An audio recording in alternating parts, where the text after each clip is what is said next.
Hey, it's Craig Fisher with Inside Talent. This is our special talent sourcing series presented by Visage. You can get there by going to visage.jobs. And today we have with us Joss Leufrancois, who is the founder and CEO of Visage. Joss, how are you? How's it going? What's going on? I'm great. Thanks very much for having me today. Absolutely.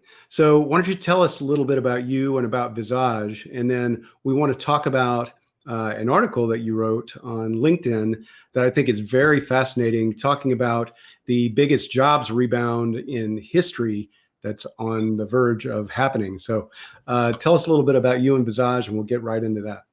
Yeah, right. So I'm a recruiter. I've been doing that for the past 15 years now. I was originally in an agency. I co-founded a recruitment agency back in 2005. And that was a 10 years journey. It was relatively successful. When I exited in 2014, we were in 12 countries. We were doing $50 million revenue. And I had 75 recruiters in my team doing about 1,000 placements a year. And what I was really interested about, and the one thing I wanted to solve is the fact that I wanted my recruiters to spend more time with candidates, hiring managers, doing interviews, and they would be spending their time, most of their time was spent on LinkedIn and other job boards doing a lot of manual work trying to identify potential candidates, find their contact details, chase them, and so on. So this is the problem we wanted to solve, and that's why we created Visage. It's essentially a product where, as a recruiter, you submit your job, and then we get a community of sourcers, independent sourcers around the world, to go out there and identify potential candidates. They do that within a matter of hours. So within 24 hours, you've got a list of candidates to review, and then one click, and you can engage with them. So the value prop is really around getting your recruiters to focus on the value add aspect of the job, building relationship as opposed to do the robotic task. So you said something that I think was very interesting. It sounds like that Visage is crowdsourcing sourcing with a community of sourcers, and they each get to bid on sourcing for any particular job that a customer might submit. That's correct. So what we experimented a lot with the model, and what we found is that the best way to have good candidates, a good batch of candidates relatively quickly, is to have several sourcers working on the same job. So when you post the job on Visage, and let's say you are looking for a software engineer, it's going to go to the sourcers within our community of 4,000 that are the most likely to have relevant candidates to refer. So we look at their past performance, their domain of expertise, and what they do is they compete to submit their best matching resume. And that's really a game changer. You can imagine, as a recruiter, you spend 5 minutes posting your job, 5 minutes reviewing your candidates, and you can, show up for interviews and start interviewing candidates. I love it. So I played with the platform. It was very successful for me, for my purposes, and it's easy. I mean, it's very intuitive. There's nothing to it. The system kind of walks you through a very quick dashboard to get your job in and set your parameters, and you just click go, and then the next day you have candidates. It's great. Yeah, we made it as, the simpler, the better. That's one of our values: make things that are very complex, deliver it in the simplest way for our users. So this is going to come into play very soon and be very handy for employers that are maybe suddenly a little shorter on staff with recruiters and sourcers than they were, say, 6 months ago, because like you say in the article that you wrote, the economy is going to bounce back in a V shape, which means a quick recovery, and means hiring is going to happen very quickly. So talk about that a little bit. What does that kind of recovery mean for employers? Yeah, so I think, when I wrote this article in June, and I was hoping for a V-shaped recovery. What we see, it's probably going to be a W, with economies opening and closing, and two bounces. Going to be stop and go. But it just reinforced the fact that you will have organization, employers, talent acquisition leaders who are going to have to scale up and down their recruitment capacities. And that's a very hard thing to do.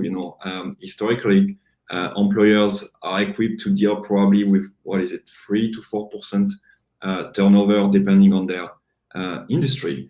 And some of them, again, depending on their industry, they may have to rehire 30% of their workforce. So how are they going to do that, knowing there are fewer resources than ever? When I say fewer resources, it's less recruiters, less coordinators, less leaders. In our industry, I think the number is 30% of our industry right now is unemployed. So they will have less people, they will have less budget. Advertising budget has been, job advertising budget has been reduced as well. So the only way they, I think, can cope with the surge of demand and deal with this fluctuation will be to add technology, automation. And we are seeing it left and right with employers right now knocking at our door, and other vendors that are promising to automate part of the recruitment process. And their ask is very simple. We are a retailer and we need to rehire 1,000 people. We are not equipped to do that. We are equipped to hire probably 50 people a month, and we need solution. And the team we have is very small. We've got a small team of 3 or 4 people. So you are talking about automation of the candidate pipeline, automation of the screening, automation of interview scheduling, video interviews, and so on. So that's kind of what we are observing on the market.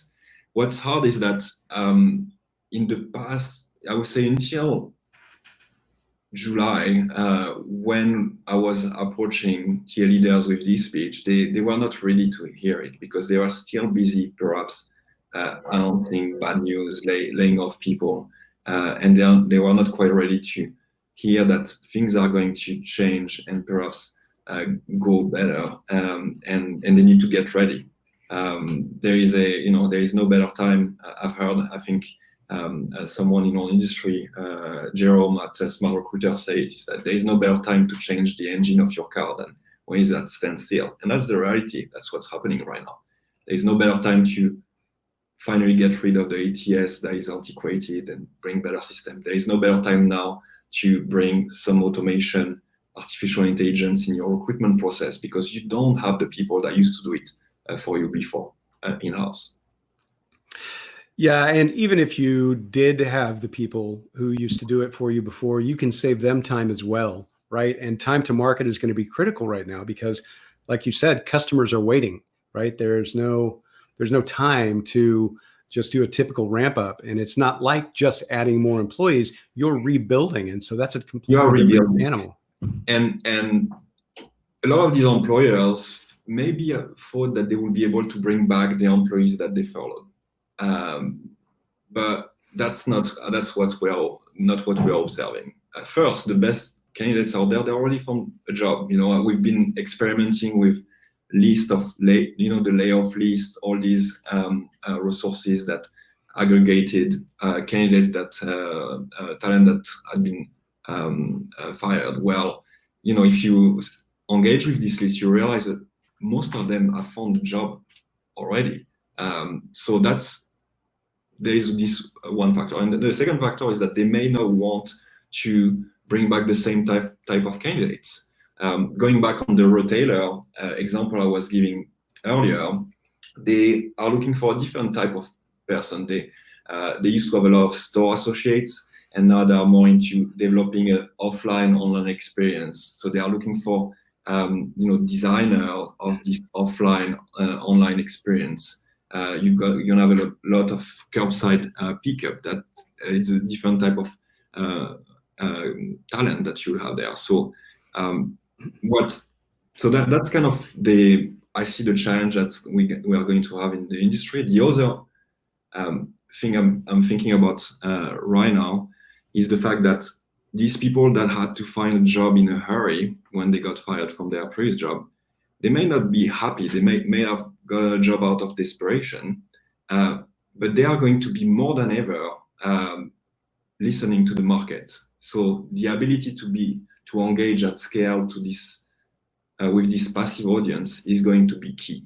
We are going to see, it's going to be the musical chairs, I believe, in the next few months. People that took a job and they don't really like it and they find another one. And if you want to win as a talent acquisition leader or as an organization, being able to combine your traditional channels with a lot more passive sourcing, going out there and making your job opportunities known to those passive candidates is going to be critical. Right. Yeah. And I think one thing that we're seeing as a trend is, as you said, job seekers have options now, and they've developed options, and they're not necessarily doing just one job, right? They might be doing 2 or 3 jobs, and that might be the solution for them, right? In this gig economy, I don't know that any one job is really still a 40-hour-a-week job. I think we're breaking things down to task level now, and that people are finding that they can have multiple income streams and might not want to go back to that full-time office job that they had before. And so, there are certainly safety concerns and other family concerns that didn't exist 6 months ago. I totally agree. And you are going to have I think this is a fascinating subject, because the work as we know it has changed. First, most of us work from home. We will typically have this type of conversation face to face, and we'll be recording. It's happening online. And some companies have decided that they will want to bring back their employees to an office. That's the way they've been operating forever. They want to go back to. Yeah. I guarantee you that a lot of these employees got used to the work from home during COVID and may not want to go back. So that's one aspect. The other aspect is, you mentioned it, the employer-employee paradigm, where you had one job that paid all the bills, might not be the prevalent model. I don't think it's going to be the prevalent model 10 years from now. COVID has accelerated a lot of things. So I think when building a product like we are building, or when thinking about acquiring or developing talent as a TA leader, you need to think about these new ways, these new models where freelancing or the gig economy is going to be to take a much more central place. And it's no longer going to be only for the low level, entry level tasker like we are used to. We'll see a lot more, I would say, pods of people meeting to work on an opportunity, a project or another based on very specific skills and on their own time. So this is something I'm fascinated about. I can't wait to see, as the economy reopen, if employers will adapt and kind of change their approach and have a more balance between their permanent staff base and freelancers, specialists, consultants, the use of technology, artificial intelligence. I think we'll see great things. I think, to your point, now is an excellent time for employers to start rethinking what actually works for them, right? Mm-hmm. You've got this depleted staff and you have to rebuild. And so now would be a great time to actually measure what's going to work for you in the future, because work is going to change. At every company, work is going to change. If you go into the next 5 years with the mindset that we're going to do everything exactly as we did before, you're going to lose. Also, your branding and your messaging to job candidates has to change. Your transparency and flexibility should change there, and the way you talk about that in your job descriptions should change. So many employers still have a concrete building as the address for a job that they're posting online right now, which it's a little ridiculous. I mean, it should say or remote, right, for every job. And I'm encouraging job seekers that I coach even to apply for every job, because I think remote is actually the option for every job right now. But who's taking the time to look at all the HR gobbledygook that is in the template for every job that people put out? Nobody's doing that yet, and they should be. And they should be looking at the culture and analyzing what's really going to work. For sure, and I agree with you. Like the job description is a perfect example where most of the time recruiters will just dust off a job description that was written before, and they do try to adapt it. But I think now it's an opportunity to rethink those job descriptions, to rethink the way you go about your how you are going to pipeline candidates. And you mentioned a small detail, but the fact that when you post a job on most platforms today, you still have to input a physical location, and that's very antiquated. A lot of jobs right now are they may be completely remote, or you might be able to work remote but be attached to a specific city. I'll give you an example. Facebook has announced that they are going to let their employees, I think, work from home until July 2021 or June 2021. However, in their job posting, they still put the address of a specific location. And that's because that they want a plan, in the case they want to bring candidates, the employees back in, that they live close by. So there might be we need more flexibility in our technology to allow these different scenarios. I agree, and I don't think that any of the big ATS players are adapting to that at all yet. I mean, I think there's probably a plan, and it includes very expensive consulting and upgrades. But I think that looking at nimble technology at this point is a really good idea in general. Right, and I think there is a constant, like what I believe in terms of system, applicant tracking system, there are major shifts happening right now. And you can't have an applicant tracking system that doesn't evolve with your organization, that doesn't evolve with the way you are recruiting. We had the example of the ability to run remote interviews. I didn't know it was still a challenge, but for a lot of companies, they were now equipped to do video conferencing like we are doing now. So, right. And that's seems to be an insignificant issue in the world of today, but it was for these largest organizations. So they are working with these systems that are not quite ready. And what's happening and what's shifting is that the cost to replace is not what it used to be. You can now, and you've been, leading the implementation of various newer applicant tracking system, and it doesn't take that much resources. The change management effort is not as great, and I think what's important now to consider when picking these systems is how quickly they can evolve and customize to your organization, and whether these systems are only I would say systems of records as opposed to system of intelligence. A system of record, it's a spreadsheet, something that where you can have some basic workflow, but it's just going to track and have all your candidates' data. System of intelligence is the next step, is the ability to tell you and to guide you through your recruitment process. Let's say you open a requisition, the system will tell you will need to source 80 candidates. You need to spend that much on job advertising, and it's going to take you 47 days to fill the rec based on aggregated data for your category of job. So you can remove this mental load on the user, the recruiter, and they can focus on building, the messaging, on engaging with these candidates, convincing them that your company is the one they should pick. And I think there are interesting things happening in our sector, and I hope the rate of transformation and the ability of TA leaders to pick that up now is going to increase. I think that, yes, and as a person who has been on the employer side of these things, trying to implement these massive changes, if you've got a system because you're a partner with let's say a large company that is a maker of an ATS, and there are several we can think of, and your upgrade and integration requires even the thought of having to hire a third party to do $1 million worth of changes. That's crazy. No, that doesn't make sense. Yeah, drop that contract.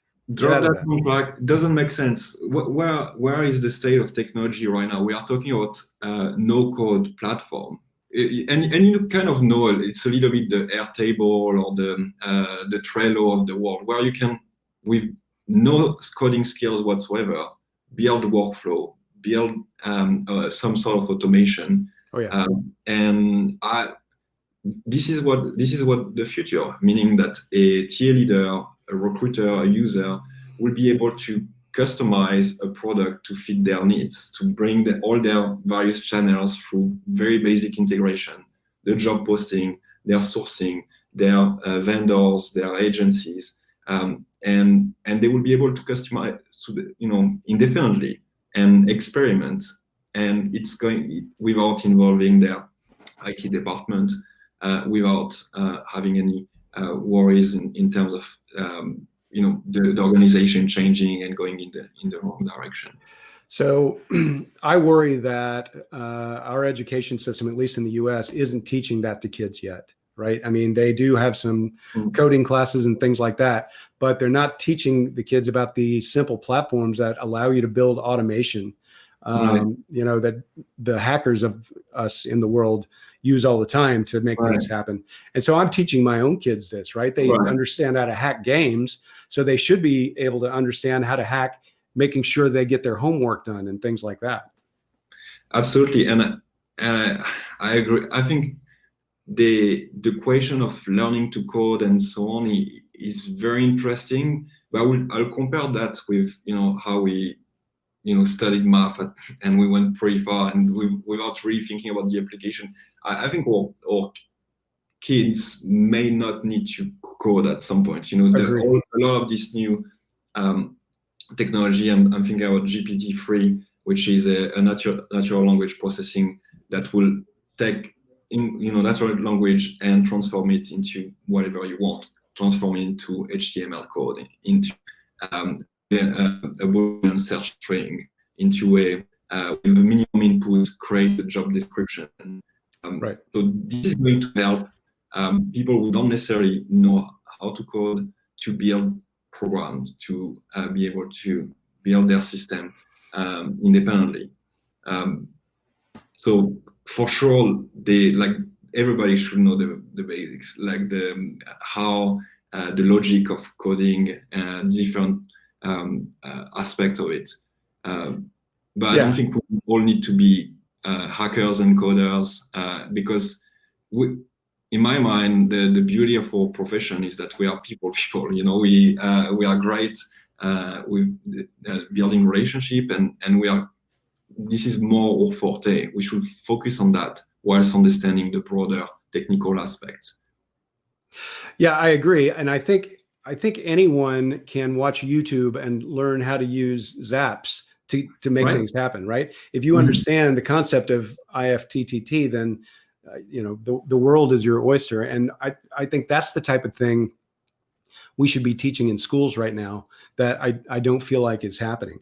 And maybe the adults of the world don't want the kids to know these things, but I guess most adults don't know them either.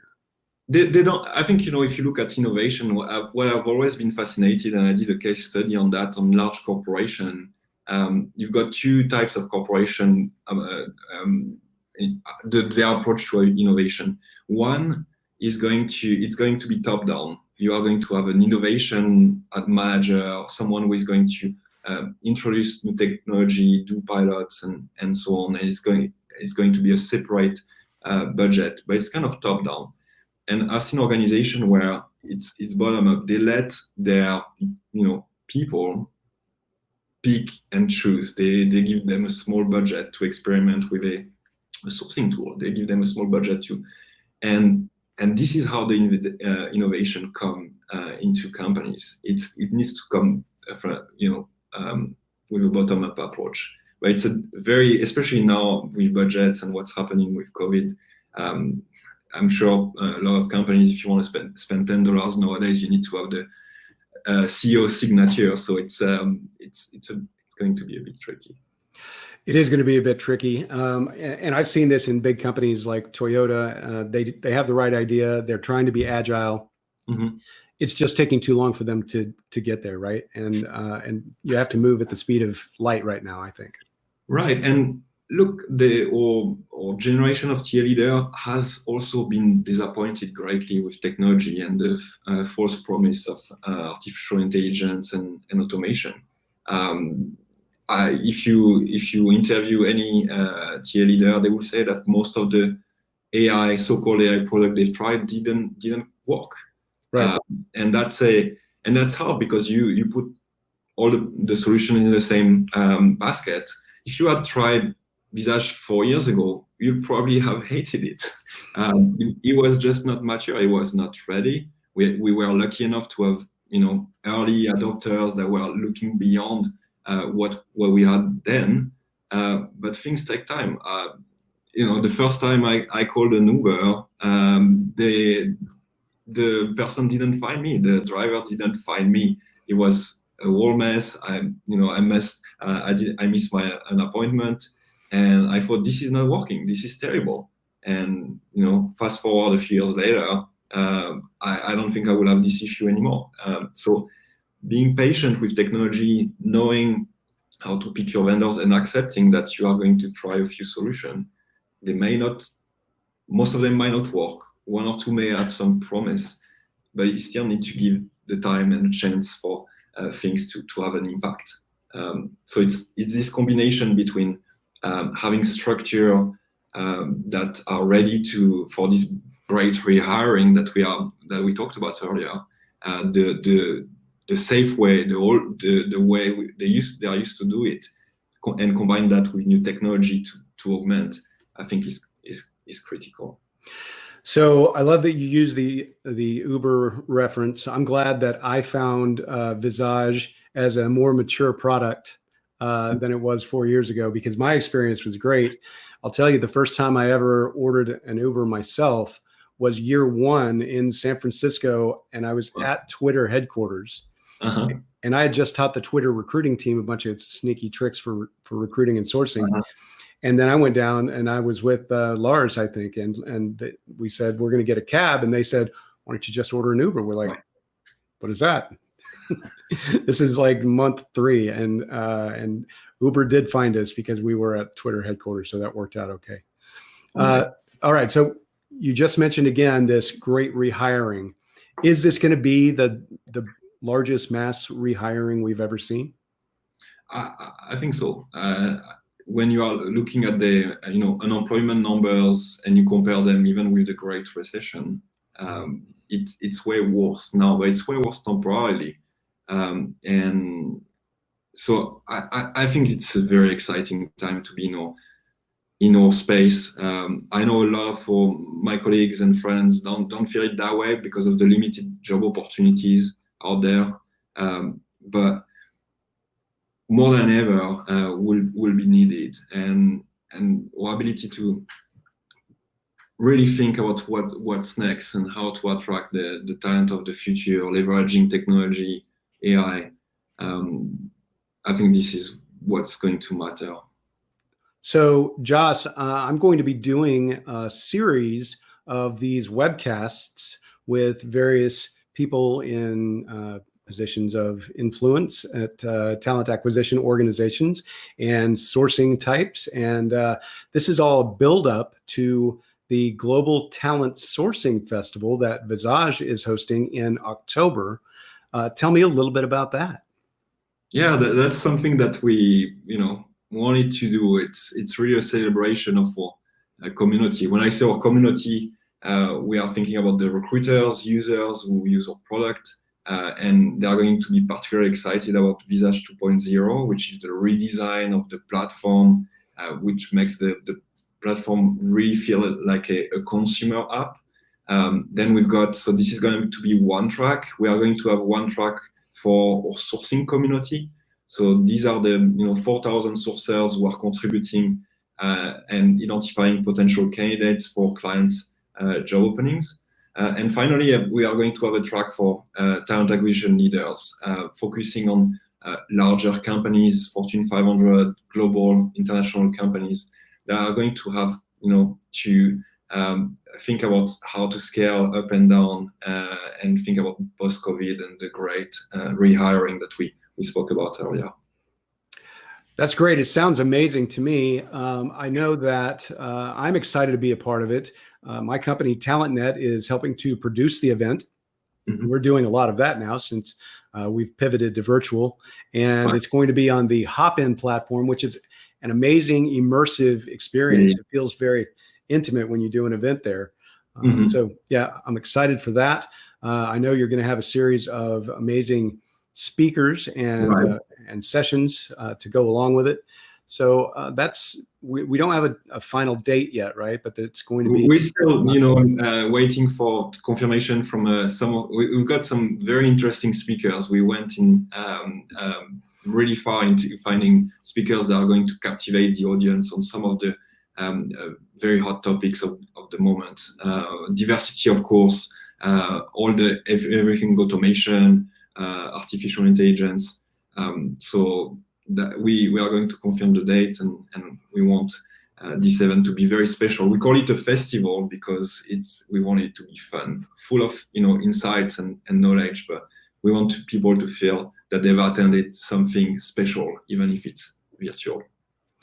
Well, I think in this time we need that. We need the connection as recruiters all over the world. We're not meeting up. I mean, you and I have met up multiple times in person, and we're missing it, right? So I think these events help us not only with knowledge and to do our jobs better, but to make the connection that I think we're going to probably be doing for the next few years, right? I mean, certainly we'll have in-person events again at some point, but I think there's going to be a lot more of this. I think so, and I think people, profession and generally professionals are realizing that they need to capitalize on their personal brand. They no longer have the coffee machine and the water cooler to network in their company. They need to show and demonstrate that they have very good insights and they've got a vision for their function, for the company, and we want this to be one of the platforms to enable that. All right. Once again, Joss Leufrancois, thank you very much for being here. Thank you. Thanks for having me.